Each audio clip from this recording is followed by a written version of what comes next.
पहाड़ी इलाका था। पहाड़ की चोटी पर बसे गांव की तरफ जाने के लिए एक ही रास्ता था। मनोज नाम का एक युवक रोज उस रास्ते से एक छोटी बस में यात्रियों को लेकर जाया करता था। एक दिन वहां से गुजरते हुए उसकी बस के सामने एक हाथी आ गया। मनोज उसे देख डर गया। ऐसा रोज होने लगा, पर कुछ ही दिनों में मनोज को भी आदत सी हो जाती है। एक दिन मनोज खाली बस लेकर उस रास्ते से गुजर रहा था और क्या, हमेशा की तरह हाथी बस के सामने आकर रुक गया। मनोज नीचे उतरकर उसके पास जाकर बोला, अरे भाई, रोज यूं इस तरह बस के सामने आकर ठहर जाते हो, आखिर चाहते क्या हो तुम? वो हाथी कहता है, मुझे ये बस बहुत पसंद है। तुम्हारी बस देखकर मैं अपने सारे कष्ट भूल जाता हूँ। मुझे खाने को कुछ नहीं मिलता, भूख के मारे बेहाल हो जाता हूँ, पर ये बस देखकर मैं अपने सारे कष्ट भूल जाता हूँ। इसीलिए रास्ते से गुजरने वाली गाड़ियां देखता रहता हूँ। ओह, तो ये बात है, तुम्हें यहाँ खाने के लिए कुछ नहीं मिलता? यहाँ रास्ते, घर बनाने के लिए पेड़ जो काट दिए हैं, हमें खाने को क्या मिलेगा? एक आध बार कुछ मिल जाता है। अच्छा, ये बात है, तुम चिंता मत करो, मैं तुम्हारी मदद करूंगा, लेकिन तुम यूं बीच रास्ते में गाड़ियों के सामने मत आना। अगर वो गाड़ियां तेजी से आ रही हैं, तो उनके साथ भयंकर हादसा हो सकता है। और हाँ, तुम्हें भी तो चोट लग सकती है, सावधान रहना, ठीक है? हाँ, ठीक है, मैं आज से किसी भी गाड़ी के सामने नहीं आऊंगा। देखो, मैं कल से तुम्हारे लिए भोजन ले आऊंगा। यूं कहकर मनोज भी बस लेकर चला जाता है। अगले दिन हमेशा की तरह मनोज बस लेकर जा रहा था। हाथी बस के सामने आ जाता है। मनोज अपने साथ लाए हुए केले उसे खिला देता है और आगे चला जाता है। केले खाकर हाथी बड़ा खुश हो जाता है। दुनिया में ऐसे लोग भी हैं जो हमारे बारे में सोचते हैं। इसे और इसके परिवार को भगवान हमेशा खुश रखे, इन पर कोई आँच न आने पाए, यही मेरी दुआ है। हाथी मनोज के लिए प्रार्थना करता है। यूं ही दिन बीतते गए। मनोज रोज केले ले जाकर हाथी को खिलाता था। एक दिन मनोज की बीवी उससे कहती है, सुनिए, आप रोज केले खरीद कर ले जा रहे हो क्या? वो बंसी कह रहा था, इतने सारे केले आखिर आप कहाँ ले जाते हो? तब मनोज उसे सारी कहानी बताता है। उसकी बीवी भी मनोज का साथ देते हुए कहती है, ये बड़ा अच्छा काम किया आपने, केले खिलाकर उस हाथी की भूख मिटाई। अगले दिन मनोज केले के व्यापारी बंसी के पास जाकर केले खरीद रहा था। तब बंसी पूछता है, अरे बेटा, इतने सारे केले खरीदते हो, आखिर करते क्या हो इनका? तुम्हारी बीवी से पूछा तो उसने कहा वो नहीं जानती। देखो, बुरा मत मानना, ये जानना मेरे लिए जरूरी नहीं, पर अगर तुम किसी की मदद कर रहे हो तो मैं भी उसमें जुड़ना चाहूंगा।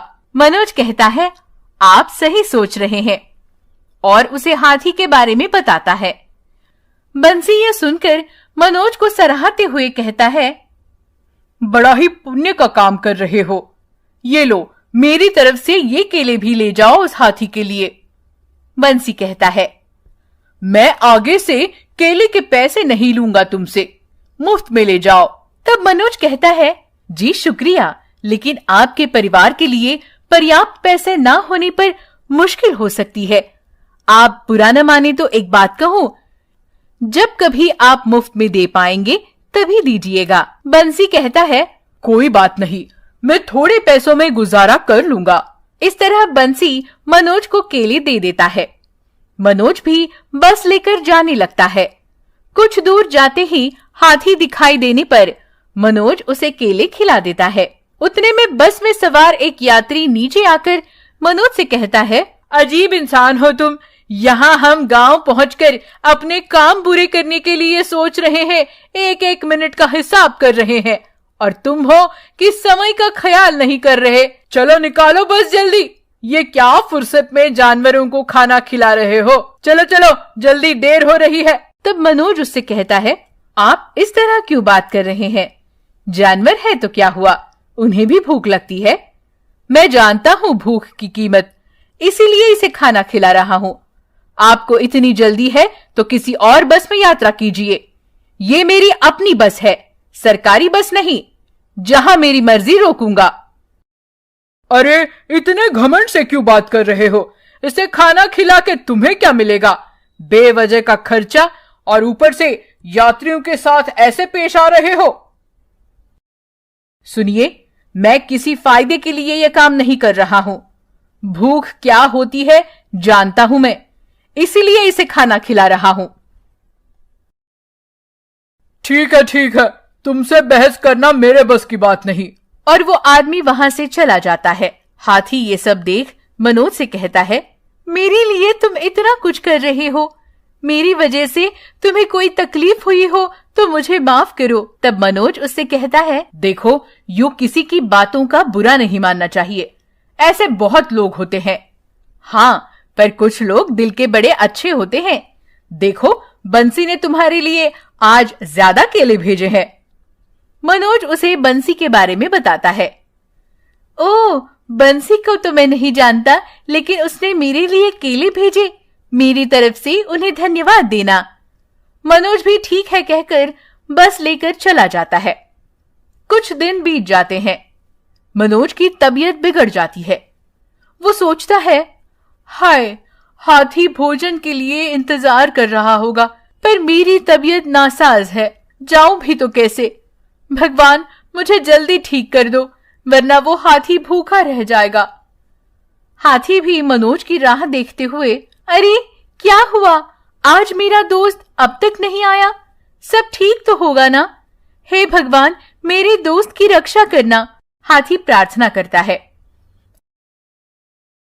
अगले दिन भी मनोज की तबीयत ठीक नहीं थी। वो अस्पताल जाकर दवाई ले आता है। अपनी पत्नी से कहता है, शारदा, मेरी तबीयत जल्दी ठीक होने जैसी नहीं है, मेरा बुखार तो बढ़ ही रहा है, मुझे ठीक होने में थोड़े दिन लग जाएंगे। तुम मेरे भाई से कहना कि वो बस लेकर गांव चला जाए। इतने दिन बस नहीं चली तो नुकसान होगा और यात्रियों को भी तकलीफ होगी। शारदा भी ठीक है कहकर बस की चाबी लेकर अपने देवर के पास जाती है। मनोज के भाई शंकर से कहती है, शंकर, तुम्हारे भैया की तबीयत ठीक नहीं है। देखो, बस अगर नहीं चली तो नुकसान होगा और यात्रियों को भी परेशानी। तुम्हारे भैया ये नहीं चाहते। जब तक उनकी तबीयत ठीक नहीं हो जाती तुम बस चला लेना और पैसे तुम ही रख लेना। शंकर भी उसकी बात सुनकर, ठीक है भाभी, मैं बस चला लूंगा, खेती के काम भी लगभग हो गए हैं, आप भैया का ख्याल रखिए, मैं संभाल कर बस चलाऊंगा, आप चिंता न करें। शंकर बस लेकर चला जाता है। तब मनोज को याद आता है, अरे मैंने तो उसे बताया ही नहीं। क्या नहीं बताया? यही कि हाथी के लिए कुछ खाने के लिए ले जाए, वो राह देख रहा होगा, बेचारा भूखा होगा। हाँ, मैं भी भूल गई, शाम को बताती हूँ। वो शाम को नहीं, रात को देर से लौटेगा, तुम कल सुबह ही उसे पैसे देकर हाथी के लिए केले ले जाने को कहना। वो भी ठीक है कहती है। शंकर पहाड़ की ऊंचाई तक बस ले जाता है। हाथी दूर से बस देखकर, आह, कितने दिन बाद मेरा दोस्त बस लेकर आ रहा है। इतने दिन में परेशान था कि आखिर मेरा दोस्त कहाँ चला गया। और वो हाथी बस के सामने आ जाता है। शंकर को उसके बारे में पता नहीं था। वो हॉर्न बजाकर उसे भगाने की कोशिश करता है। हाथी टस से मस नहीं होता। गुस्से से शंकर नीचे उतरकर डंडे से हाथी को मारने लगता है। ए, हट जाओ रास्ते से, हटो, चलो जाओ। हाथी बेचारा वहां से हटकर दूर चला जाता है। अरे, ये तो मेरा दोस्त नहीं है। लेकिन बस तो मेरे दोस्त की ही है, फिर मेरा दोस्त क्यों नहीं आया? हाथी सोचने लगता है। अगले दिन सुबह शारदा शंकर को हाथी के बारे में बताने के लिए उसके घर जाती है, लेकिन शंकर उससे पहले ही बस लेकर चला गया था। उस दिन भी हाथी बस के सामने आ जाता है। शंकर गुस्से से डंडा लेकर उसे मारने लगता है। अरे, रोज बस के सामने आ रहे हो, मरना चाहते हो क्या? और शंकर उसे मार ही रहा था।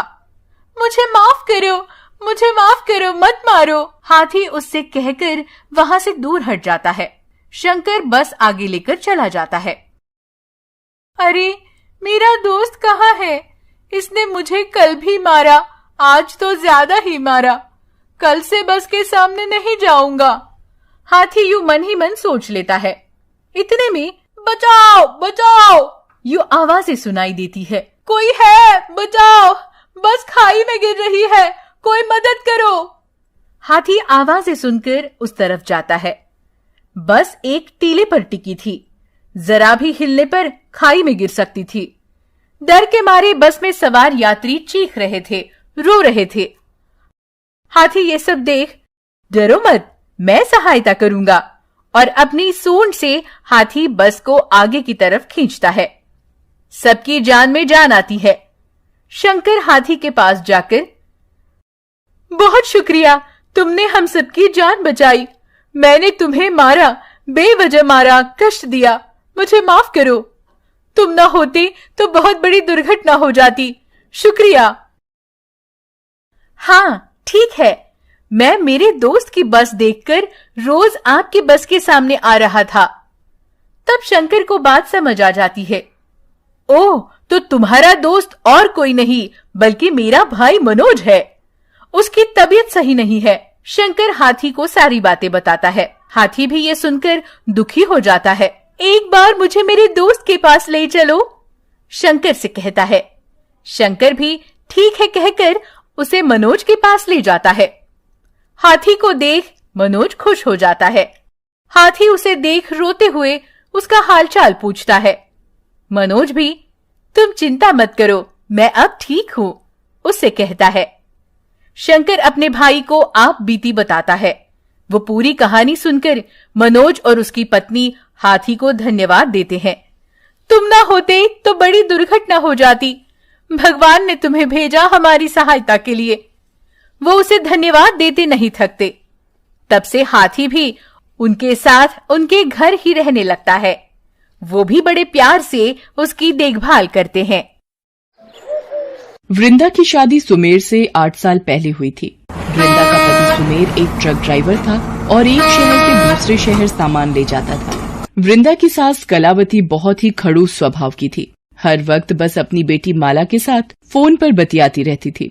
अरे अब क्या बताऊं, जब देखो अपने दोनों बच्चों को ही खिलाती पिलाती रहती है। मुझे तो एक वक्त की रोटी के लिए इंतजार करना पड़ता है। अरे तो अम्मा, तुम भैया से भाभी की शिकायत क्यों नहीं करती?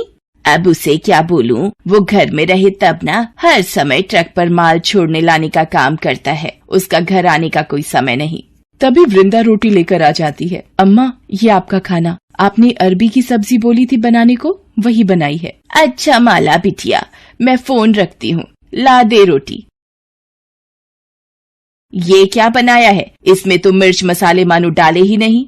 कलावती वृंदा को ताने मारना नहीं छोड़ती थी। सुमेर जब भी काम के लिए जाता तो कलावती घर खर्च के बहाने सुमेर से पैसे मांग लेती थी और माला के साथ फिजूल खर्ची कर देती थी। एक दिन वृंदा ने सुमेर से कहा, मुझे थोड़े पैसे दे देते, घर का राशन लाना है। अभी पिछले सोमवार ही तो अम्मा को 2000 रुपए पकड़ा कर गया था। राशन क्यों नहीं लिया अभी तक? रुको, मैं अम्मा से पूछता हूँ।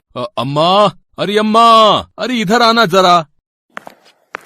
आपको जो 2000 रुपए पिछले हफ्ते देकर गया था, अरे अभी तक राशन नहीं आया? अरे बहू, क्यों झूठ बोल रही हो? मैंने तुम्हें पकड़ाए थे 1500 रुपए, जब तुम पूजा और ऋषि को रोटी दे रही थी। अम्मा, आपने रुपए नहीं दिए थे। बहू, मुझे झूठ बोलकर क्या मिलेगा? दोनों एक दूसरे पर दोष निकालती रहो। एक तो सारा दिन मेहनत करके ट्रकों को ढोता हूँ, थोड़े बहुत ही पैसे कमा पाता हूँ, वो भी तुम लोग नहीं संभाल पाती। थोड़ी देर के लिए घर आ जाऊं तो तुम्हारा खर्चे बताना शुरू हो जाता है। वृंदा रोने लगती है। सुमेर गुस्से में आ जाता है और बिना कुछ बोले काम पर चला जाता है। शाम के वक्त वृंदा कलावती को रोटी दे रही होती है, तभी एक घबराया हुआ व्यक्ति आता है। भाभी जी, वो सुमेर भैया के ट्रक का एक्सीडेंट हो गया है, उनको गहरी चोटें आई हैं, जल्दी चलिए। क्या अभी इस वक्त वो कहाँ है किशन भैया? अरे उन्हें हॉस्पिटल में भर्ती करवा कर आया हूँ, आप जल्दी चलिए। हाँ भैया, बस मैं चल रही हूँ। हे भगवान, मेरे बेटे को ये क्या हो गया? मैं भी साथ चलती हूँ। अम्मा, आप बच्चों के पास रुको, मैं पहुँचकर आपको फोन करती हूँ। वृंदा किशन के साथ हॉस्पिटल जाती है। डॉक्टर साहब, अब कैसे है मेरे पति? ठीक तो ये हो जाएंगे, पर इनकी टांगों में ज्यादा चोटें आई हैं, इसलिए पता नहीं कब तक इन्हें व्हील चेयर के सहारे ही रहना पड़े। वृंदा ये सब सुनकर चिंता में भर जाती है और फूट फूट कर रोने लगती है। सुमेर अब अपाहिज की जिंदगी गुजारेगा, ये बात वृंदा को मन ही मन खा रही थी, पर सुमेर को हिम्मत देना वृंदा की जिम्मेदारी थी। कुछ दिन बाद सुमेर घर आ जाता है। ये क्या हो गया मेरे बेटे को? घर में एक ही तो कमाने वाला था, अब कैसे सब चलेगा? कौन 2 वक्त की रोटी का इंतजाम करेगा? कलावती की ये बातें सुनकर वृंदा बहुत दुखी होती है। वृंदा, अम्मा ठीक ही तो कह रही हैं, मैं शायद कभी नहीं चल पाऊंगा। घर कैसे चलेगा वृंदा, घर कैसे चलेगा? आप परेशान मत हो, सब ठीक हो जाएगा। वृंदा सोच में पड़ जाती है, उसे कुछ समझ नहीं आ रहा होता। एक दिन, माँ, अब आप अच्छा अच्छा खाना क्यों नहीं देती हो? वही थोड़े से उबले चावल ही दे देती हो। बना दूंगी अच्छा खाना, अभी तुम्हारे बापू की तबीयत खराब है ना, इसलिए नहीं बना रही। माँ, क्या हम पूरी सब्जी तब खाएंगे जब बापू ठीक होंगे? मुझे अपने परिवार के लिए खुद कोशिश करनी होगी, मुझे पैसे कमाने होंगे, पर कैसे? वृंदा काम ढूंढने के लिए घर से निकलती है कि शायद उसे कोई काम मिल जाए। जगह जगह पूछने पर भी उसे कोई काम नहीं मिलता। शाम को थकी हारी जब वृंदा वापस आ रही होती है, तब उसे किशन मिल जाता है। वो वृंदा से कहता है, अरे अब सुमेर की तबीयत कैसी है भाभी जी? क्या बोलूं भाई साहब, हमारे परिवार को पता नहीं किसकी नजर लग गई। वृंदा किशन से बात करते करते घर तक आ जाती है। किशन को वृंदा के साथ आता देखकर कलावती गुस्से में आ जाती है। देख बहू, हमारे यहाँ औरतों ने कभी भी घर से बाहर जाकर काम नहीं किया, और इस तरह से किसी पराये मर्द से हंसी ठिठोली करने की जो तुम्हारी आदत है, वो देखते हुए मैं तुम्हें बाहर काम नहीं करने दूंगी। समझ में आया? अम्मा, ऐसी कोई बात नहीं है। किशन भाई साहब मुझे नुक्कड़ पर ही मिल गए थे तो इन्हें देखने आ गए। मुझे कुछ नहीं सुनना, तू बाहर जाकर काम नहीं करेगी, मैंने एक बार बोल दिया। अब मैं क्या करूं? अम्मा मुझे बाहर काम नहीं करने देंगी, पर पैसे कहाँ से आएंगे? तभी वृंदा के बापू का फोन आ जाता है। वृंदा, अब दामाद जी कैसे हैं? अभी उन्हें पता नहीं बापू कितना समय और लगेगा ठीक होने में। वृंदा अपने बापू को सारी बात बताती है। वो उसे कुछ याद दिलाता है। वृंदा, तुझे वो बचपन के दिन याद हैं जब एक बार... अरे राघव बेटा, थोड़ी देर मेरे पास बैठकर टोकरी बनानी सीख ले। ऐसी टोकरी बनाना सिखाऊंगा कि तू मेरे से भी ज्यादा महंगी टोकरी बेचेगा। मुझे नहीं सीखनी बापू कोई टोकरी बनानी, मैं खेलने जा रहा हूँ। बापू, मुझे भी टोकरी बनाना सिखाओ ना, फिर मैं भी सुंदर टोकरियाँ बनाकर बेचूंगी।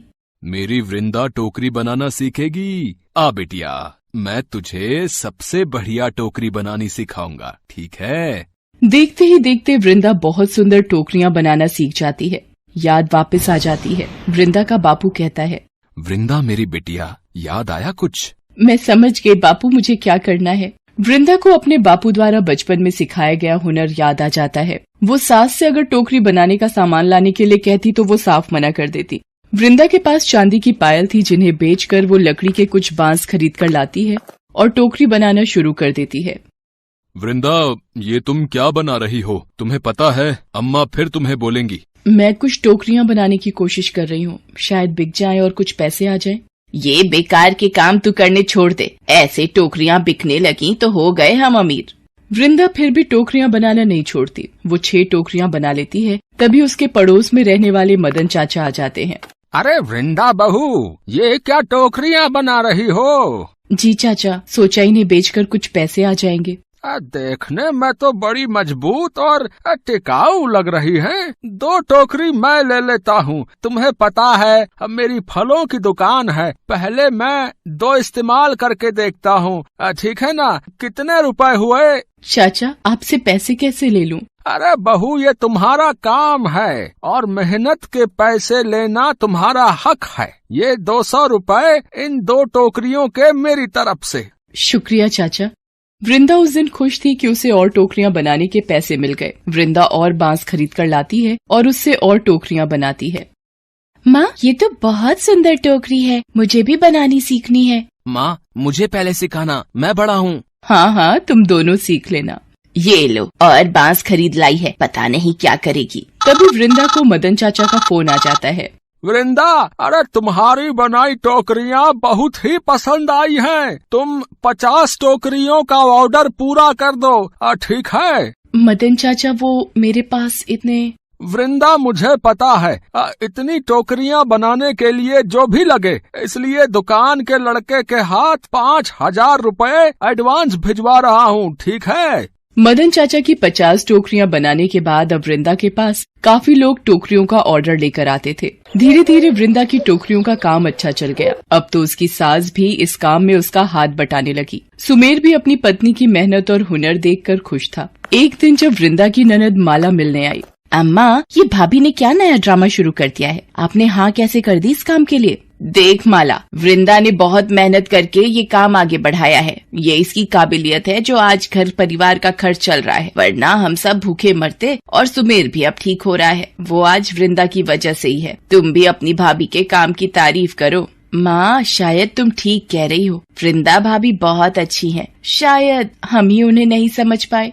धीरे धीरे सब ठीक हो जाता है। ठीक होकर सुमेर ट्रक तो नहीं चला पाया, इसलिए वृंदा के काम में ही मदद करने लगा। अब कलावती और माला भी वृंदा के साथ बहुत अच्छे से व्यवहार करने लगी। वृंदा की बनाई टोकरियां हर जगह मशहूर हो गईं। वृंदा ने ये बात जब अपने बापू को बताई तो वो भी बहुत खुश हुए। एक गरीब टोकरी बनाने वाली वृंदा को उसकी काबिलियत और मेहनत का फल मिल चुका था। ये कहानी है चंद्रपुर की। जयेश नाम का एक बोना आदमी इस गांव में रहता था। वो देखो, वहाँ जयस आ रहा है, चल उसका मजा उड़ाते हैं। हाँ चल। उन दोनों आदमियों ने जयेश का रास्ता रोक लिया। अरे भाई, कहाँ जा रहे हो? यहीं बगल वाले गांव में। वहाँ तक पहुँचने तक तो तुझे शाम हो जाएगी ना? इतने छोटे छोटे पाँव से चलने में भी तो समय लगता है ना। तू एक काम कर, एक कुत्ता खरीद ले। कुत्ता क्यों? देख भाई, तू घोड़े पे तो चढ़ नहीं सकता है, कुत्ता ही तेरे लिए सही रहेगा। कम से कम उस पे सवार होकर तू तेजी से सफर तो कर पाएगा।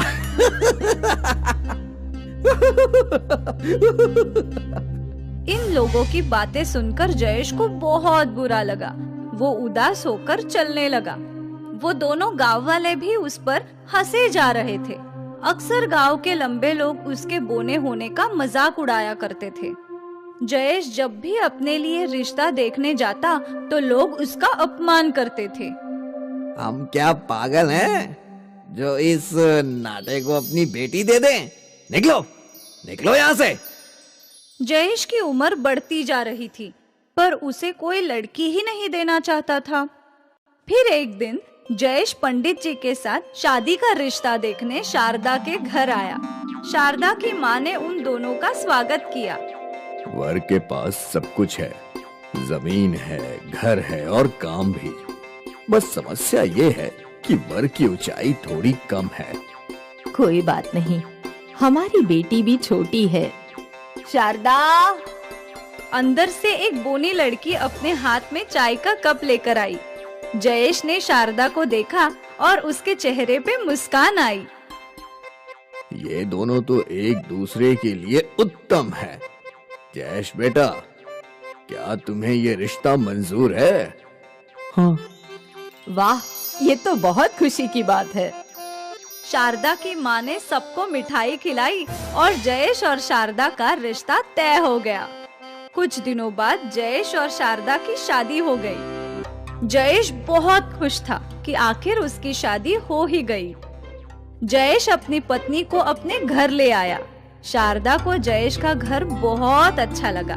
यहाँ सारी चीजें छोटी छोटी है। मेरे घर में तो मुझे काम करने के लिए स्टूल की जरूरत पड़ती थी, पर ये बहुत अच्छा है। अच्छी बात है, कम से कम कोई तो है जिसे मेरे बौने होने से ऐतराज नहीं है। मेरा भी बहुत मजाक उड़ा है। मेरी सहेलियाँ, गांव वाले, रिश्तेदार सब मजाक उड़ाते थे, इसीलिए मैंने घर से बाहर जाना ही छोड़ दिया था। लेकिन अच्छा है, आप मुझे मिल गए। ये नियति का खेल है शारदा, हम एक दूसरे के लिए ही बने हैं। उस दिन जयेश और नियति बहुत खुश थे। अगली सुबह जयेश शारदा को अपने खेत दिखाने ले जाने लगा। रास्ते में गांव वाले बोना बोनी की जोड़ी देखकर हंस रहे थे। अरे बाप रे! पहले गांव वाले सिर्फ जयेश का मजाक उड़ाते थे, अब तो वो उसकी पत्नी शारदा का भी मजाक उड़ाने लगे। अरे रे रे रे रे, ये मैं क्या देख रहा हूँ?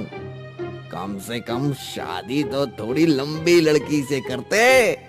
अब तुम दोनों के बच्चे भी तुम्हारी तरह ही पैदा होंगे। बौना परिवार, तुम दोनों तो नया इतिहास रचोगे। बौनों का इतिहास, अब शुरू होगी बौने लोगों की आबादी। कुछ सालों में चंद्रापुर इन बौनों के लिए ही मशहूर होगा। बाप बोना, माँ बोनी और बच्चे और भी छोटे बोने। शारदा को ये सब सुनना बिल्कुल भी अच्छा नहीं लग रहा था। चलिए यहाँ से, चलिए। शारदा जयेश को आगे ले आई। अपने खेत पहुंचकर जयेश बैठ गया और रोने लगा। पता नहीं हमारी क्या गलती है, सारे गांव वालों को हम ही दिखते हैं। हाँ, बौना होना किसी शौक से कम नहीं है। बेवजह लोग हमारा मजाक उड़ाते हैं, हमें कितना कुछ बोलते हैं। क्या हम इंसान नहीं हैं? हमें बुरा नहीं लगता? कभी कभी तो लगता है कि बौने होने से अच्छा है कि हम अपनी जान दे दें। हाँ, शारदा और जयेश की बातें पास के पेड़ पर बैठी एक जादुई चिड़िया सुन रही थी। उस चिड़िया को शारदा और जयेश पर बहुत दया आ गई। वो उड़कर उनके पास आई। शारदा, जयेश, मैं तुम दोनों का दुख समझ सकती हूँ और मेरे पास तुम्हारी इस परेशानी का हल है। कैसा हल? जादुई झरना। जादुई झरना? यहाँ से उत्तर दिशा में जाओगे तो तुम्हें एक गुफा मिलेगी। उस गुफा के अंदर नदी का पानी बह रहा होगा। उस पानी में मगरमच्छ है। तुम्हें इस मगरमच्छों वाली नदी को पार करना होगा और फिर तुम पहुँच जाओगे जादुई झरने के पास। इस जादुई झरने में जो भी इच्छा मांगोगे वो पूरी हो जाएगी। पर याद रहे, किसी का बुरा मत मांगना, वरना तुम्हारा बहुत बुरा होगा। ठीक है। अलविदा दोस्तों, आशा है कि तुम्हारी इच्छा पूर्ण हो। चिड़िया ने उन्हें मार्ग बताया और वो चिड़िया उड़ गई। अब शारदा और जयेश असमंजस में फंस गए। क्या हमें मगरमच्छी की नदी की ओर जाना चाहिए? वैसे भी ये जीवन नर्क से कम नहीं है। पहली बार कोई रास्ता नजर आ रहा है।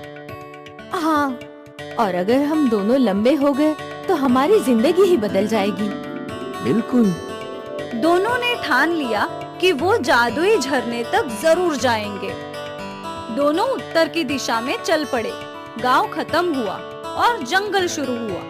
सुबह से रात हो गई। हमें वो गुफा अब तक नहीं मिली। ये जंगल कितना सुनसान है। कहीं हमें किसी जंगल के जानवर ने अपना शिकार बना लिया तो? ऐसा कुछ नहीं होगा। हम अच्छे कार्य के लिए निकले हैं। मुझे यकीन है हम अपनी इच्छा पूरी करके ही लौटेंगे। रात बहुत हो चुकी थी। जयेश और शारदा एक पेड़ के नीचे सो गए। अगली सुबह उन दोनों ने अपना सफर जारी रखा। चलते चलते वो लोग गहरे जंगल में आ चुके थे और फिर जयेश की नजर पहाड़ी पर पड़ गई। देखो, वहाँ एक पहाड़ है। हो ना हो वो गुफा वही होगी। हाँ, चलिए। दोनों पहाड़ी की ओर चल पड़े और उन्हें वो गुफा मिल गई। निडर होकर उन दोनों ने अंदर कदम रखा। गुफा के अंदर जाते ही उनके सामने गहरी नदी दिखने लगी और उस नदी में कई मगरमच्छ भी थे। मगरमच्छों को देखकर शारदा डर गई। डरो मत शारदा, कुछ नहीं होगा। जयेश शांति से वहाँ खड़ा रहा। कुछ देर बाद एक मगरमच्छ जयेश और शारदा की ओर बढ़ने लगा। कौन हो तुम लोग और यहाँ क्यों आए हो? हम जादुई झरने से अपनी इच्छा मांगने के लिए आए हैं। जादुई झरने तक तो पहुँचना इतना आसान नहीं है। पता है, लेकिन हम दोनों वहाँ पहुँचकर ही रहेंगे। क्या इच्छा है तुम्हारी?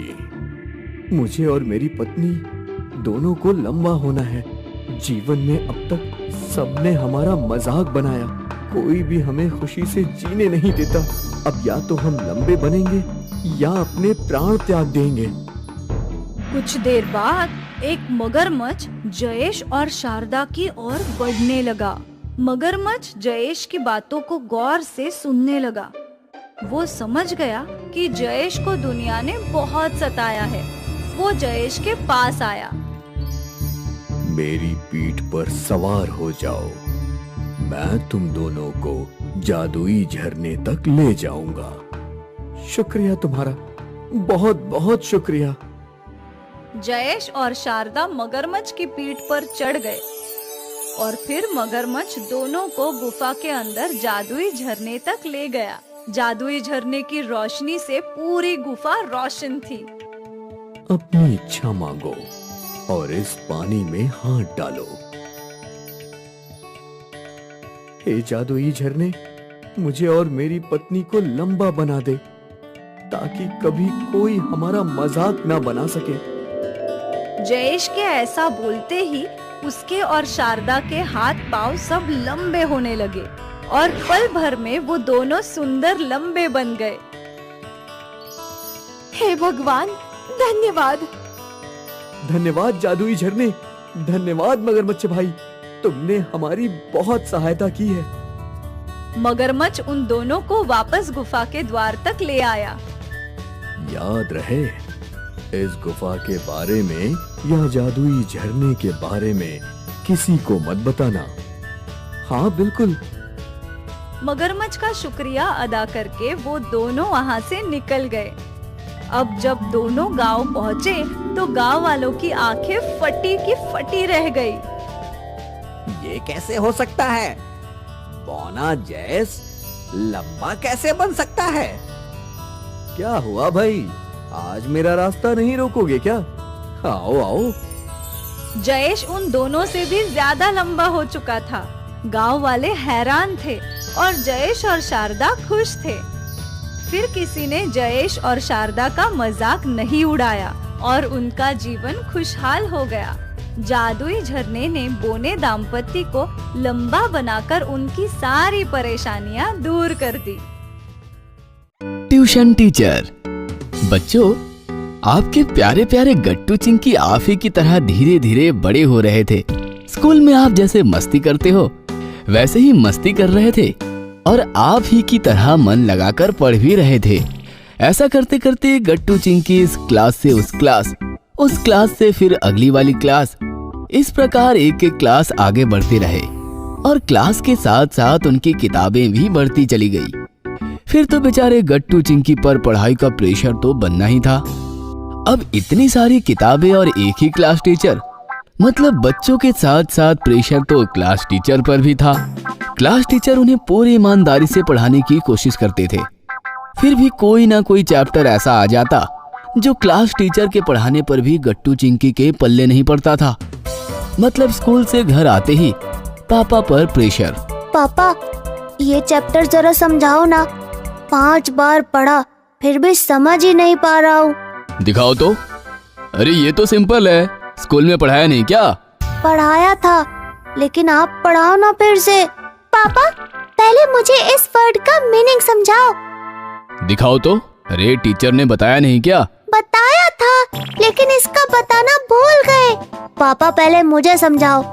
नहीं, पहले मुझे। बेचारे पापा दोनों की किताबें लेकर कंफ्यूज होकर सोच रहे थे कि पहले किसको समझाया जाए, कि तभी अंदर से मम्मी की आवाज आई। अरे सुनो, कुकर की 4 सीटी हो जाए तो गैस बंद कर देना, मैं वॉशरूम जा रही हूँ। अब बेचारे पापा करे तो क्या? अरे बाप रे, मुझे लगता है अब तुम दोनों को ट्यूशन भेजने का सही समय आ गया है। ट्यूशन? हाँ ट्यूशन। ट्यूशन मतलब दूसरा स्कूल ही होता है, वहाँ भी हमें पढ़ाया जाता है, हमारे डाउट्स क्लियर किए जाते हैं और हमें हर सब्जेक्ट में ट्रेन किया जाता है। अरे बाप रे, एक और स्कूल? हाँ, लेकिन ट्यूशन स्कूल से काफी अलग होता है। वहाँ ना तो हम खेल सकते हैं और ना ही मस्ती कर सकते हैं। वहाँ बस पढ़ाई पढ़ाई और बस पढ़ाई ही होती है। वहाँ के टीचर बहुत स्ट्रिक्ट होते हैं, बहुत प्रेशर डालते हैं। मैं जाता हूँ ना हर रोज ट्यूशन क्लास, मुझे पता है। गट्टू चिंकी ना तो इससे पहले कभी ट्यूशन गए थे और ना ही उन्होंने कभी ट्यूशन का नाम सुना था। हरी ने जिस तरीके से ट्यूशन और ट्यूशन टीचर्स के बारे में उन्हें बताया, सुनकर गट्टू चिंकी के होश ही उड़ गए। शाम को स्कूल से घर लौटने के बाद वो पापा से बोले, पापा हम ट्यूशन क्लास नहीं जाएंगे। लेकिन क्यों? पापा कहा ना, हम ट्यूशन नहीं जाएंगे। हमें पढ़ाने के लिए हमारा स्कूल और आप ही बेस्ट है। बेटा जिद ना करो, स्कूल बेस्ट ही है, लेकिन आज सिलेबस में इतने और ऐसे ऐसे सब्जेक्ट्स आ रहे हैं कि बेचारा स्कूल अकेला क्या करे। और रही मेरी बात तो मैं ऑफिस से थक कर आता हूँ। ऑफिस के कुछ कॉल्स, ऊपर से मम्मी का हाथ बटाना होता है, बाहर के कुछ काम निपटाने होते हैं। ऐसे में मैं तुम दोनों को ज्यादा वक्त नहीं दे पाऊंगा। तुम दोनों को अब ट्यूशन जाना ही होगा बच्चों। बेचारे गट्टू चिंकी इस पर क्या बोलते, उन्हें पापा की बात माननी ही पड़ी। संडे के दिन पापा गट्टू चिंकी को सोसाइटी के पास वाले ट्यूशन क्लास ले गए एडमिशन के लिए। वहाँ ऑफिस में एक टीचर बैठे थे, बड़ी बड़ी आंखें, बड़ी बड़ी मूछें और उनके सिर पर बिल्कुल भी बाल नहीं थे और वो काफी खतरनाक दिख रहे थे। गट्टू चिंकी उन्हें देखकर ही डर गए। नाम बोलिए। ये है गट्टू और ये है चिंकी। आप बीच में मत बोलो, बच्चों को बताने दो। ये सुनकर तो गट्टू चिंकी के साथ साथ पापा भी डर गए। मंडे की शाम गट्टू चिंकी स्कूल से घर आए और अब उन्हें ट्यूशन क्लास जाना था। उनका बिल्कुल भी मन नहीं था, लेकिन बेचारे करते तो क्या, उनका एडमिशन जो हो गया था। दोनों बेचारे ट्यूशन क्लास में आकर बैठ गए और उस खड़ूस ट्यूशन टीचर का वेट करने लगे। उनके साथ बैठे बाकी बच्चों की बैच भी नई थी और काफी डरी हुई थी। तभी क्लास में एक काफी यंग, जीन्स और टी शर्ट पहना हुआ, काफी डैशिंग और डिसेंट सा जवान लड़का अंदर आया। उसे देखकर गट्टू बोला, भैया आप अंदर क्यों आए? हमारे खड़ूस टीचर आएंगे तो आपको मारेंगे, जाओ यहाँ से आप। क्या तुम उस बड़ी बड़ी आंखों वाले, बड़ी बड़ी मूंछों वाले खतरनाक टीचर की बात कर रहे हो? हाँ बहुत खतरनाक है वो, जाओ आप। डोंट वरी, वो इस क्लास में कभी नहीं आएंगे, क्योंकि इस क्लास का टीचर वो नहीं, मैं हूँ। ये सुनकर गट्टू जोर से चिल्लाया, क्लास स्टैंड अप, 1 2 जय हिंद, गुड इवनिंग सर। अपने इस ट्यूशन टीचर के डैशिंग एंट्री और बात करने के तरीके से सारे बच्चे इम्प्रेस हो गए थे। गुड इवनिंग बच्चों, सिट डाउन। मेरा नाम श्रीकांत है और मैं तुम्हारा टीचर हूँ। मेरे पढ़ाने का स्टाइल थोड़ा अलग है। मैं बच्चों को प्रेशर नहीं, प्यार देता हूँ, तो बदले में आप भी अपने इस टीचर को काफी सारा प्यार देना। हम मस्त पढ़ेंगे और मस्ती भी करेंगे, क्या कहते हो? Yes sir. तो चलो, मेरा इंट्रोडक्शन तो हो गया। अब आप सब एक एक करके मुझे अपने बारे में बताओ। उसके बाद मैं आप सबको एक मस्त कहानी सुनाऊंगा। उसके बाद हम थोड़ी सी मस्ती करेंगे और उसके बाद बहुत सारी पढ़ाई करेंगे, क्या कहते हो? Yes sir. फिर क्या, गट्टू चिंकी और बाकी सब ने श्रीकांत सर को अपना अपना इंट्रोडक्शन दिया। फिर श्रीकांत सर ने बच्चों को चूहे बिल्ली की मजेदार कहानी सुनाई और फिर सबने किताबें खोली। उनका पढ़ाने और डाउट्स क्लियर करने का अंदाज इतना हटके और इतना सिंपल था कि बच्चों को पढ़ते पढ़ते पता ही नहीं चला कि कब 8 बज गए। चलो बच्चों, आज की हमारी ट्यूशन ट्रेन इसी स्टेशन पर रुकती है। स्टेशन भूलना नहीं, टेंशन लेना नहीं और श्रीकांत को बाय बाय किए बिना घर जाना नहीं। Bye bye sir. इस प्रकार पहले ही दिन ट्यूशन टीचर से बच्चों की दोस्ती हो गई। गट्टू चिंकी और सारे बच्चे रोज बिना डरे ट्यूशन आने लगे और श्रीकांत सर के साथ पढ़ाई के मजे लेने लगे। सरला के पति को गुजरे कई साल बीत चुके थे। वो अपने दोनों बच्चों के पालन पोषण के लिए ऑमलेट का ठेला लगाती थी। सरला ने रोशनलाल कपड़े वाले की दुकान के बाहर 1000 रुपए महीने पर जगह ले रखी थी। सरला ने बच्चों को सरकारी स्कूल में डाल रखा था। वो सुबह से लेकर रात तक ठेले पर बहुत मेहनत करती थी। सरला ताई, एक आमलेट बनाना, थोड़ी हरी मिर्च ज्यादा कर देना है। मुझे पता है मुकेश जी, आप ऑमलेट में हरी मिर्च ज्यादा ही लेते हो। हाँ जी, आपको भैया बिना मक्खन वाला 20 रुपए और मक्खन वाला ऑमलेट 30 रुपए का है। सरला ताई, 2 प्लेट आमलेट ब्रेड बना देना, मैं आपको अभी थोड़ी देर में पैसे देता हूँ, ठीक है ना? चंदन भैया, आपके पिछले पैसे भी अभी देने बाकी हैं। 10 प्लेट ऑमलेट के पैसे हो गए हैं। अरे तो दे दूंगा सरला ताई, न तुम कहीं जा रही हो न मैं यहाँ से भागा जा रहा हूँ। चंदन भैया, कोशिश करना ये पैसे आप मुझे जल्दी दे देना। मेरी भी रोजाना की लागत लगती है ये सब सामान लाने में। उधार देती रही तो कमाऊंगी क्या और खाऊंगी क्या? क्या हो रहा है चंदन? उधार के पैसे दे दिया करो। गरीब आमलेट वाली से उधार में खाने की जगह पैसे देकर खाया करो। सेठ जी दे तो देता हूँ, वो तो मेरे पास छुट्टे नहीं थे इसलिए बाद में दे देता। सरला ताई, महीने के 1000 रुपए कब दे रही हो? भाई जी आपको मैं कल पकड़ा दूंगी। चंदन, कल साड़ियों का नया माल आना है, मुझे डॉक्टर के पास जाना है, तो मैं थोड़ी देर से आऊंगा। तुम सारा माल उतरवा लेना। ठीक है सेठ जी, मैं रखवा लूंगा। अगले दिन रोशनलाल डॉक्टर के पास चला जाता है। चंदन दुकान पर साड़ियों का माल उतरवा रहा था, तभी उसका दोस्त मदन आ जाता है। और चंदन कैसे है मेरे दोस्त? हैं? ये ले, अगले महीने मेरी शादी है, ये मेरी शादी का कार्ड पकड़ है। आ बैठ थोड़ी देर यहाँ, मैं जरा ये माल गिनकर रख लूं। और बता क्या खाएगा? रुक, मैं आमलेट ब्रेड मंगवाता हूँ। हैं? तुझे तो आमलेट ब्रेड पसंद है ना? अब तू इतना कह रहा है तो मंगवा ले। सरला ताई 2 ब्रेड आमलेट देना, मक्खन मार के, एकदम बढ़िया है। पैसे तो इसकी जेब से निकलते नहीं हैं। रोजाना उधार ले लेकर मेरे ब्रेड ऑमलेट खाता है। बस 1-2 दिन और देखूंगी, नहीं तो इससे अपना हिसाब करती हूँ। ये तुम्हारा ऑमलेट ब्रेड। सरला ताई करता हूँ मैं हिसाब, 1-2 दिन में। चंदन और मदन ब्रेड ऑमलेट खाने लगते हैं। कुछ देर बाद मदन वहाँ से चला जाता है, तभी रोशनलाल आ जाता है। चंदन, साड़ियों का माल गिन लिया? 250 पीस आए होंगे। मैं एक बार दोबारा गिनकर ही लगा रहा था सेठ जी। अरे इसमें तो 5 पीस कम है सेठ जी। अभी कुछ देर पहले मैंने 250 पीस गिनकर उतारे थे। तो जमीन निकल गई या आसमान खा गया है? 5 साड़ी कम है चंदन। माल किसने चुराया? आसानी से बता दो। सेठ जी मैं तो कितना पुराना नौकर हूँ, आज तक आपकी दुकान से कभी भी मेरे रहते चोरी नहीं हुई। 1 सेकंड सेठ जी, मैं समझ गया चोरी किसने की है। जब मैं अपने दोस्त मदन को उसकी शादी के लिए कुछ साड़ियाँ दिखा रहा था, सरला ताई आमलेट ब्रेड देने आई थी। मुझे लगता है नजरें बचाकर सरला ताई ने ही साड़ियाँ चुरा ली। सरला ताई, जरा ठेला छोड़कर इधर आना। क्या हुआ भैया जी, आपने बुलाया? ठेले पर ग्राहक खड़े हैं। चोर कहीं की, मेरी दुकान से साड़ियाँ चुरा कर अपना ठेला चलाएगी। मैं अभी पुलिस को बुलाता हूँ, तभी उगलेगी तू कि तूने चोरी की है। नहीं भैया जी, मैंने कोई चोरी नहीं की। मैं भला आपकी दुकान से साड़ियाँ कैसे चोरी कर सकती हूँ? मुझे कुछ भी नहीं पता इस बारे में भैया जी। सरला ताई, दुकान पर तू ही तो आमलेट और ब्रेड लेकर आई थी ना उसी वक्त। मैं माल को गिनकर रख रहा था, 5 साड़ियाँ कम हुई हैं और यकीनन वो साड़ियाँ तुमने ही चुराई हैं, और कोई तो दुकान पर आया ही नहीं। चंदन, पुलिस को फोन मिलाओ, इसे चोरी करने की सजा मिलनी ही चाहिए। भैया जी ऐसा मत करो, घर पर मेरे छोटे छोटे बच्चे मेरी राह देख रहे होंगे। मुझे जेल में मत भेजो, मैंने कोई चोरी नहीं की है, मेरे ऊपर रहम करो।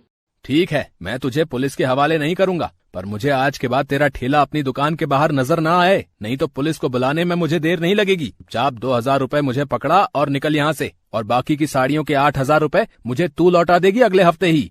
सरला फूट फूट कर रोती हुई 2000 रुपए रोशनलाल को देकर अपना ठेला उसकी दुकान के आगे से हटा लेती है। पर एकदम से ग्राहकों से बंधी हुई जगह छूट जाने से सरला के काम का बहुत नुकसान होता है। सड़क पर बने एक खंबे के सहारे वो अपना ठेला लगा तो लेती है, पर पहले उसका ठेला बाजार के बीच में था, इसलिए ग्राहक बहुत आ जाते थे। अब कॉलोनी की जगह होने की वजह से ग्राहक भी नहीं आते थे, और ऊपर से जगह के भी 2000 रुपए और देने पड़ते थे। सरला बहुत परेशान रहने लगी थी। उसकी कमाई बिल्कुल ना के बराबर हो गई थी। ऊपर से उसका मन खराब था कि उस पर चोरी का झूठा इल्जाम लगा हुआ था। वो ज्यादा कुछ बोल भी नहीं सकती थी, उसे बच्चों की चिंता थी। एक दिन, माँ, मेरा स्कूल का स्वेटर छोटा हो गया है, मेरे लिए नया स्वेटर ला दो माँ। माँ, मेरे भी जूते फट गए हैं, मेरे पैरों में देखो कट पड़ गया है। क्या करूं, कहाँ से इंतजाम करूं, कुछ समझ नहीं आ रहा। रोशनलाल जी को भी 8000 रुपए देने पड़ेंगे। नई जगह पर ग्राहक भी नहीं आ रहे हैं। सरला बहुत परेशान थी। अगले दिन उसे वापसी के लिए थोड़ी देर हो गई। पता ही नहीं चला, रात बहुत हो गई है। जल्दी से ठेले का सामान बांध लेती हूँ, बच्चे भी राह देख रहे होंगे। बहुत अंधेरा है यहाँ पर, तो लगता है खंबे की लाइट गई हुई है। ये रोशनलाल जी की दुकान अभी तक खुली हुई है, पर दुकान में अंधेरा क्यों है? अरे, ये तो चंदन और उसका दोस्त मदन है। रोशनलाल जी कहीं दिखाई नहीं दे रहे, कुछ तो गड़बड़ है। ये दुकान की साड़ियाँ गाड़ी में क्यों रख रहा है, और वो भी इतनी रात में? रोशनलाल जी को फोन करके पता करती हूँ।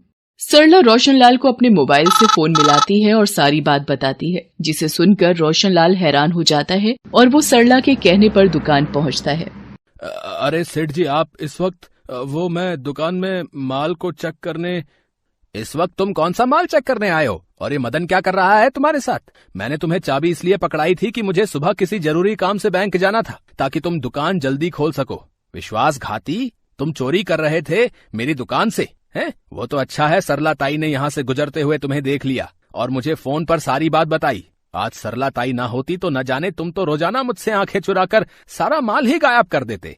रोशनलाल पुलिस को फोन कर देता है। वो चंदन और मदन को चोरी करने के इल्जाम में गिरफ्तार कर लेती है। चंदन पुलिस के सामने उगल देता है कि वो पिछले कई दिनों से दुकान से साड़ियाँ चोरी करके मदन के साथ मिलकर बेच रहा था और उसी ने खुद को बचाने के लिए सरला पर भी झूठा इल्जाम लगाया था। सरला ताई, मुझे माफ कर दो। आज तुम ना होती तो पता नहीं ये दोनों तो मेरी पूरी दुकान को लूट चुके होते। तुम्हारा बहुत बहुत शुक्रिया। और मैंने तुम्हारे साथ इतना गलत व्यवहार किया, फिर भी तुमने आज मेरी सहायता की। तुम्हें कहीं और जाने की जरूरत नहीं है। तुम मेरी दुकान के बाहर ही अपना आमलेट का ठेला लगाओगी और मैं उसके कोई पैसे तुमसे नहीं लूंगा, बल्कि मुझे तो तुम्हारे जैसे विश्वासी लोगों की ही जरूरत है जो मेरी दुकान का ऐसे चोरों से ख्याल भी रखेंगे। भैया जी, मुझसे आप माफी मत मांगिए। कई बार हम कानो सुनी पर विश्वास कर लेते हैं और बिना दूसरे पक्ष पर विश्वास किए नतीजे पर पहुंच जाते हैं। शायद कभी कभी हमारा समय ही खराब होता है, इसीलिए परिस्थितियां भी हमारे विपरीत ही होती हैं। मैं आपकी दुकान के बाहर फिर से ठेला लगा पाऊंगी तो मेरे बंधे हुए ग्राहक फिर से लौट आएंगे। आपका शुक्रिया भैया जी। सरला की सच्चाई और चंदन का सफेद झूठ रोशनलाल के सामने आ जाता है। सरला फिर से रोशनलाल की दुकान के बाहर ही अपना ऑमलेट का ठेला लगाने लगती है, जिससे उसके बंधे हुए ग्राहक फिर से वापस आ जाते हैं और एक गरीब ऑमलेट वाली को सच्चाई का फल मिल जाता है। ये कहानी है समर नाम के एक लड़के की, जो अपने माँ बाप का इकलौता बेटा था। उसकी माँ का नाम कविता और पापा का नाम रामू था। समर ने हाल ही में अपना कॉलेज पूरा किया था और वो कोई नौकरी ढूंढ रहा था, लेकिन बार बार ट्राई करने पर भी उसको कोई नौकरी नहीं मिल रही थी। एक दिन वो अपनी माँ से कहता है, माँ, मैंने कितनी जगह ट्राई कर लिया है लेकिन मुझे नौकरी नहीं मिल रही है। क्या मुझे कभी नौकरी नहीं मिलेगी? बेटा समर, भगवान पे भरोसा रखो, तुम्हें नौकरी जरूर मिलेगी। भगवान किसी के साथ बुरा नहीं करता, तुम कोशिश करते रहो। ठीक है माँ, देखते हैं क्या होता है। समर अपनी माँ की बात सुनने के बाद फिर से नौकरी की तलाश करता है, लेकिन उसे कोई नौकरी नहीं मिलती। वो मायूस हो जाता है। एक दिन वो अपने गांव के जंगल में घूमने गया था। वो जंगल में चारों तरफ घूम रहा था, तभी वहां एक पेड़ के नीचे उसे एक बक्सा दिखाई दिया। समर उस बक्से के पास गया। उसने चारों तरफ देखा, लेकिन वहां कोई नहीं था। अरे, ये बक्सा किसका है? यहाँ तो कोई है भी नहीं। चलो देखता हूँ इसके अंदर क्या है। समर जैसे ही वो बक्सा खोलता है, उसमें एक कागज का पन्ना था और एक छोटी सी छड़ी थी। समर उस कागज पर लिखे शब्द पढ़ने लगा, जिसमें लिखा था कि अगर आप खजाना पाना चाहते हो तो रामपुर गांव के शिव की गुफा में जाकर आपको इस छड़ी को हाथ में लेकर बोलबम बोलबम बोलबम कहना पड़ेगा और वो खजाना तुमको मिल जाएगा। अगर नहीं मिला तो तुम एक पापी आत्मा हो और तुम वहीं पर मर जाओगे। समर ये पढ़कर डर गया कि खजाना भी मिल गया, लेकिन डर भी है कहीं मैं वहीं मर ना जाऊं। वो अपने घर गया। उसने अपनी माँ को वो कागज और वो छड़ी दिखाई और कहने लगा, माँ, खजाना भी है और डर भी है, कहीं मैं वहाँ मर ना जाऊं। बेटा, एक काम करते हैं कि मेरी तो वैसे भी उम्र खत्म होने वाली है, मैं वहाँ जाती हूँ। अगर मरना होगा तो मैं ही मर जाऊंगी। नहीं माँ, जाऊंगा तो मैं ही, जो होगा देखा जाएगा। समर ये कहकर रामपुर गांव के लिए निकल पड़ा। वो गांव में पहुंचा। वहां उसने एक आदमी से पूछा, अरे भाई, ये शिव गुफा कहाँ है इस गांव में? मुझे वहां जाना है। शिव गुफा का नाम सुनते ही वो आदमी एकदम चौकन्ना हो गया और कहने लगा, ऐसा उस शिव गुफा में क्या है? तुमसे पहले भी कई लोग आए थे, लेकिन जो भी इसके अंदर गया वो कभी वापस नहीं आया। अरे नहीं, मैं तो बस ऐसे ही पूछ रहा था। मैं तो भक्त हूँ शिव का, बस उनके दर्शन करने जा रहा हूँ। अच्छा ठीक है, जाओ, गांव के ऊपर पहाड़ पे वो गुफा है। समर पहाड़ की तरफ जाने लगा। वो उस गुफा के सामने पहुंचा। वहां एक आदमी बैठा हुआ था। वो समर को देखते ही कहने लगा, तुम यहाँ खजाने के लिए आए हो ना? मैं भी कब से यहाँ इंतजार कर रहा हूँ कि कोई तो उस खजाने को यहाँ से निकाले, ताकि मैं अपनी पूरी जिंदगी आराम से जी सकूं। अगर तुम्हें इतनी ही खजाने की जरूरत है तो तुम अंदर क्यों नहीं गए? लेकिन मुझे डर लगता है कहीं मैं अंदर ही मर ना जाऊं। तो ये डर तो सबको है कि कहीं हम अंदर मर ना जाए। तुम अंदर जाओ और मेरे लिए वो खजाना ढूंढो। मैं तुमको उसमें से आधा खजाना दे दूंगा। तुम पागल हो क्या? अंदर मैं जाऊंगा, मौत का जोखिम भी मैं उठाऊंगा और खजाना तुम ले जाओगे।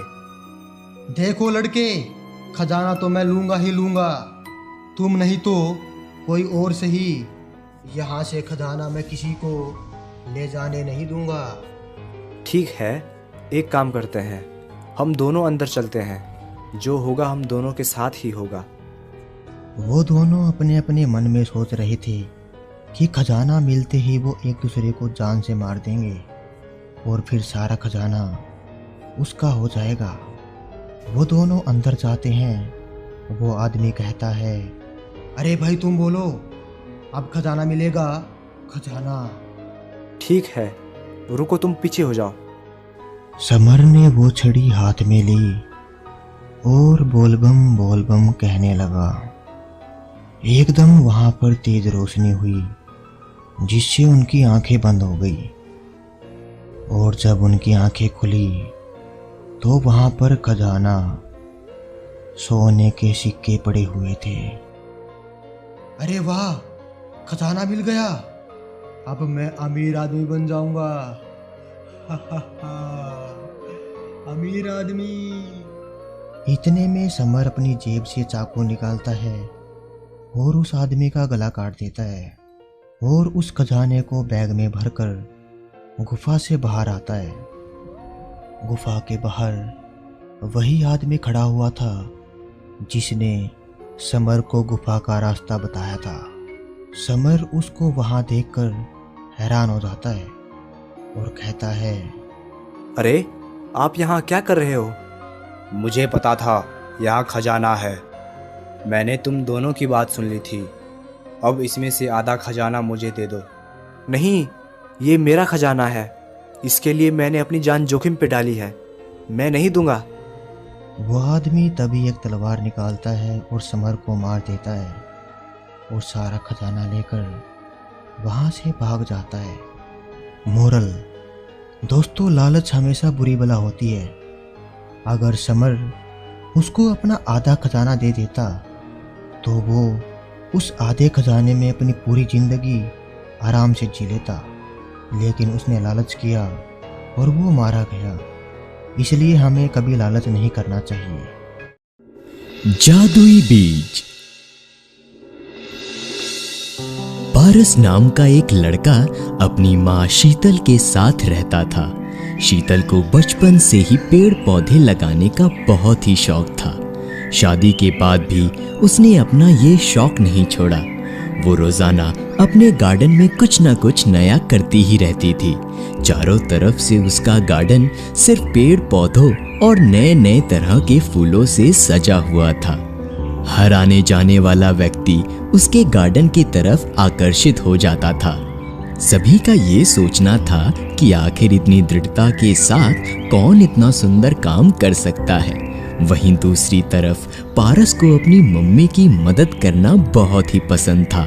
वो भी रोजाना गार्डन में जाकर मम्मी के काम को देखकर उनसे सीखा करता था, साथ ही उनकी मदद भी करता था। रोज की तरह पारस गार्डन का काम खत्म कर खेल रहा था। ये फेंकी मैंने बॉल। हुर्रे! कितनी दूर गई मेरी बॉल। कि तभी पारस को एक आवाज सुनाई दी। बीज ले लो, बीज। ये सुन पारस के दिमाग में एक ख्याल आया और उसने सोचा, अरे वाह, आज तो बीज वाली आंटी यहीं आ गई। मम्मी को तो बहुत दूर जाना पड़ता है, क्यों ना आज बीज मैं ही ले लूं। बीज वाली को अपने घर के पास देख पारस बहुत ही खुश हो गया। उसे पता था कि उसकी मम्मी गार्डन के लिए बीज बहुत दूर लेने जाती थी। इसीलिए आज जब पारस ने बीज वाली को घर के पास देखा तो उसे लगा कि वो मम्मी की मेहनत थोड़ी कम कर देगा। यही सोच उसने भागते हुए बीज वाली को आवाज दी। अरे बीज वाली आंटी रुको, जरा मुझे भी तो बीज दे दो। आवाज सुन बीज वाली वहीं रुक गई, जिसके बाद वो पारस की तरफ बढ़ी और उसने कहा,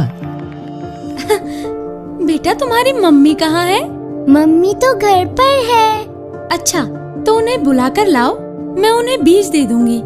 अरे नहीं नहीं, बीज आप मुझे ही दे दीजिए, मैं मम्मी को सरप्राइज देना चाहता हूँ। अच्छा। पारस की बात सुन बीज वाली बहुत ही खुश हो गई, जिसके बाद पारस ने उनसे पूछा, तो बीज के कितने पैसे होंगे? ज्यादा नहीं, बस एक प्यारी सी मुस्कान। मुस्कान बस? फिर आप मुझे बीज दे देंगी? हाँ। ठीक है। पारस के हंसते ही उस औरत ने उसे मुट्ठी भर बीज दे दिए। बीजों को देख वो बहुत ही खुश हो गया, जिसके बाद वो सीधा अपने गार्डन में पहुंचा और एक जगह जाकर बीजों को बो दिया। जब ये छोटा सा पौधा उग जाएगा तो मैं इसे मम्मी को दे दूंगा। बीज को मिट्टी में बोकर पारस खुशी से फूला नहीं समा रहा था और उत्सुकता से भर वो अपने रोजमर्रा के काम में लग गया। अगली सुबह जब पारस उठा तो उसने अपनी आंखों के सामने जो देखा उसे देख वो काफी हैरान हो गया। ये क्या, इतना बड़ा पेड़, ये कैसे हो गया? बोई हुई बीज की जगह जब पारस ने एक विशाल पेड़ को देखा तो वो काफी हैरान हो गया। उसे समझ नहीं आ रहा था कि ऐसा चमत्कार कैसे हो सकता है कि तभी पारस की माँ शीतल वहाँ पहुँची। ये क्या पारस? शीतल खुद भी काफी हैरान थी। उसे ये समझ ही नहीं आया कि उसके गार्डन में ये पेड़ कैसे और कब उगा। मम्मी को हैरान देख पारस ने उन्हें सारी बात बताना शुरू किया। मम्मी, कल एक बीज वाली घर के पास आई थी। मैंने सोचा क्यों ना मैं खुद ही बीज ले लूं, क्योंकि आपको बीज लेने के लिए बहुत दूर जाना पड़ता है ना। कल जब मैंने बीज लिया तो उसे तुरंत ही बो दिया, लेकिन आज देखो ये कितना बड़ा हो गया है।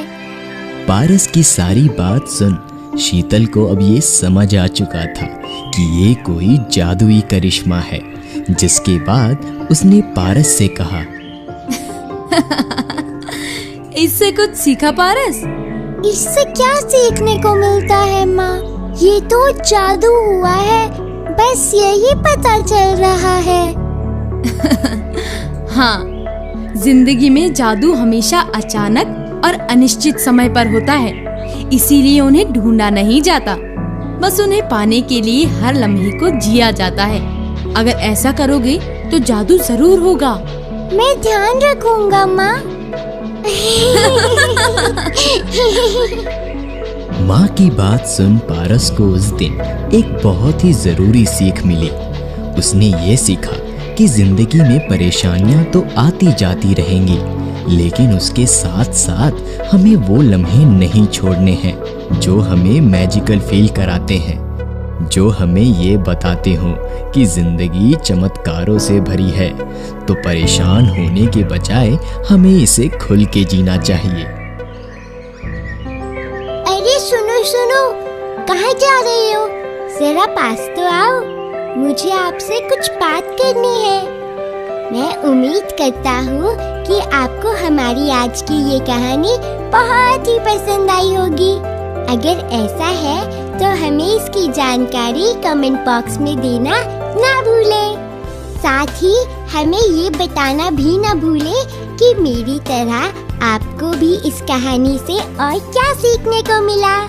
मैं आपकी बातें जानने के लिए बेकरार हूँ, और अगर आप ऐसी ही जादुई कहानी हमारे चैनल पर देखना चाहते हो तो इसकी भी जानकारी हमें कमेंट बॉक्स में जरूर दें। और हाँ, इसे अपने दोस्तों के साथ शेयर करना ना भूलें और लाइक बटन जरूर दबाएं। तब तक के लिए बाय बाय।